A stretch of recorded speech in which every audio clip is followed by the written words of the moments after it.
seat, right? Yeah.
Let's do it.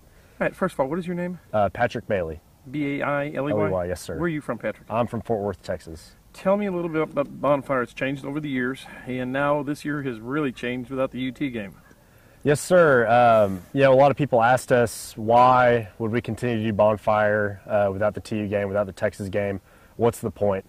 And I think that the best way to describe it is that maybe at one point the tradition was associated heavily with the game, but over time the tradition has evolved into something that in and of itself is a way for Aggies to come together, work on something, come together in this experience of lighting it and burning it, where it doesn't matter who we're playing.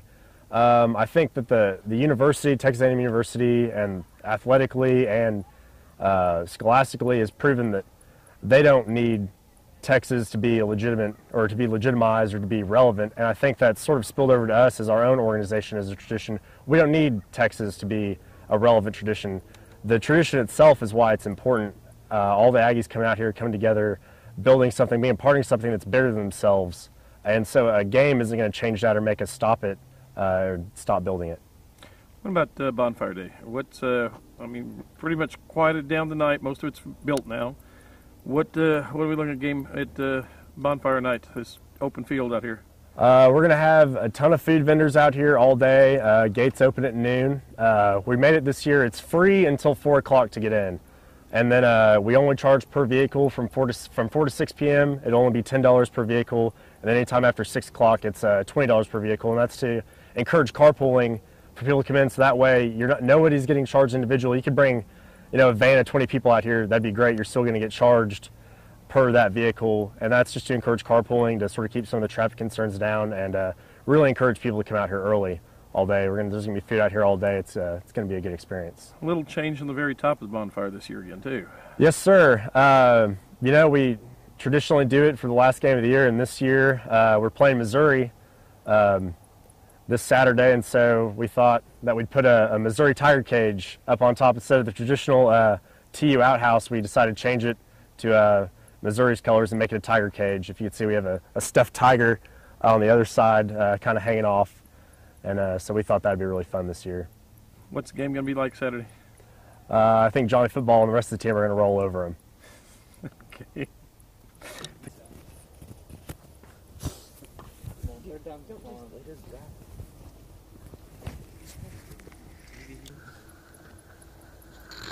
I just always see that and I'm like, hey, don't forget. What if you can turn it off?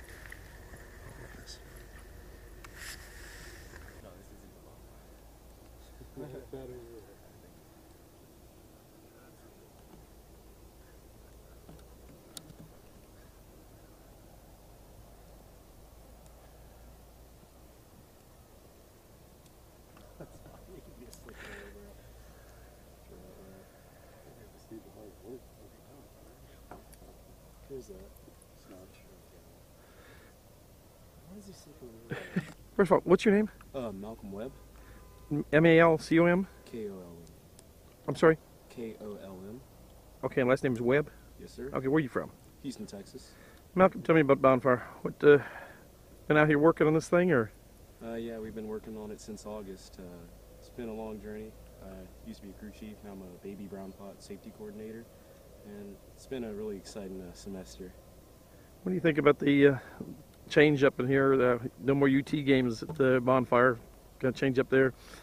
Well, I mean, it's not so much that Bonfire's about TU anymore. It's more about like just coming together as students, building the hell out of Bonfire. It's a tradition that we all like to continue to carry on.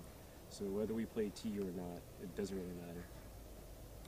I'm just kind of relaxing the night in front of the fire, getting a little bit of chill off. Just trying to stay warm. What about Bonfire night? You ready for it? Oh yeah, been waiting since August. What about the game? Oh yeah, we're gonna definitely beat Mizzou. What do you think? What do you think's going to happen? Well, Johnny's probably gonna run up the scoreboard. He's gonna kick another field goal and make it, and we're gonna win. Okay. Yeah, we're all pretty beat at this point. It's been 2 weeks of pretty much no sleep for anybody. Hi, first of all, your name, sir? Malcolm Webb, Spell your name. Malkolm. And you're from Houston? Yes, sir. Tell me about tell me a little bit about this Bonfire this year. Well, this year at Bonfire, originally last year I was a fish, but this year I'm working as a crew chief, and I'm basically under a crew of people. I'm over a crew of people. I take care of them. I make sure they're doing okay in the woods, and making sure we get as many trees as possible to build the hell out of Bonfire. Tell me a little bit about the cutting operation. I mean, there's quite a few. Evidently, this year is quite a few trees available with the drought. Oh yeah. Tell me what you look for when you get out there. Well, mostly we're looking for trees that are tall and straight as possible. Mostly you'll get trees that are straight, then they'll go up and branch off. And we can use some of those branches as trees too, because they're pretty thick and pretty good. The woods we got this year were pretty excellent. What area did you find this year? What area did y'all cut this year? Well, we were cutting more closer to the near OSR. I really don't know how to answer. So not too far from here then. Yeah. Okay. What about the difference now with the topped out in UT? Not the UT game is traditional for it has been for TU for many years.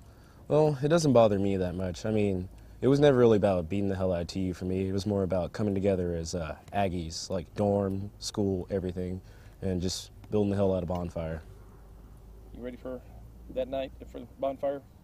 Oh yeah, been working on it for a couple of months now, so I'm really looking forward to it, seeing all our hard work going up in flames. Okay. What about the game? Predictions? Well, Johnny Football's gonna score really high, kick field goals, and do what he does best, win. Okay. Appreciate.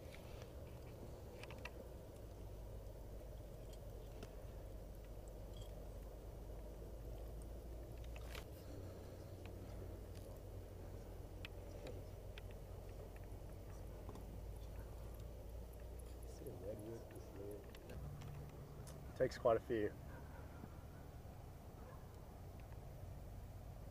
And you started what, August? You said? We started End of August. End of August is when we started cut, and then we started stack at the beginning of November. And so, you know, what you're seeing in front of you is the culmination of basically the semester's worth of hard work. We cut on the weekends, and then we stack every night. Jeez. Hey, first of all, your name? Eric Min, Eric, spell your last name. MENN. How many years involved in this right now? This is my 4th year as a senior. Tell me about Bonfire. What's taken, what it's like for you, and what you're looking forward to on this. Well, right now I'm just looking forward to burning it, but you know, it's been 4 years of fun, hard work. You know, you come out as a freshman, you don't really know what it's going to be like, what the deal is. You go out to cut the first time, and it's you have a blast out there. Then stack starts. You get to see that, how it goes up and everything, how it works, and it's just a great experience all 4 years. What about now with the new? You don't have your orange outhouse out there anymore. Right. Change that up a little bit. Uh-huh. What's that like? Well, it's a little weird seeing a different color up there, but I kind of like it. It looks pretty good. You know, the past 3 years has been orange, for me the past 3 years, but it's a little weird seeing it up there, but I think it looks pretty good. What about Bonfire night? You looking forward to it? Oh yeah, definitely looking forward to burning it. You know, going into next year, going into ending this great football season with finally burning on time this year. What about the game this week? I think we're gonna just run over Mizzou. Johnny's gonna do what he does best, so and I think we're gonna win by a lot. All right. I mean, it was Y'all were talking about burning on time this year. What was the deal the past couple of years? the past 2 years. There's been a burn ban instated in Robertson County, and especially last year. You know how bad last summer or 2 summers ago in 2011. It was just awful. Forest fires everywhere. I mean, it was a bad situation across the state, really, and that affected everybody, and it affected us too.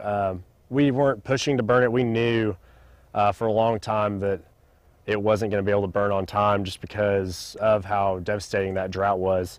Luckily, this year we've been blessed with a lot of rain, and that's great for across the state and everybody in the state, and also helps us out a lot too. I mean, this is the first time in 3 years, really, including this year, that we're going to get to burn on time and have a great event when everyone's coming into town. I think it's going to be great for everybody. Everyone will have a chance to come out here, and it's going to be a good deal. What kind of delay did you have last year? The past 2 years, we've had a delay until January. In fact, I think it was January 21st both times we've had to delay it. So usually we get a little bit of rain over the winter, and so that's what we've been able to do, is burn it in January. All right.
Yeah, that's what I just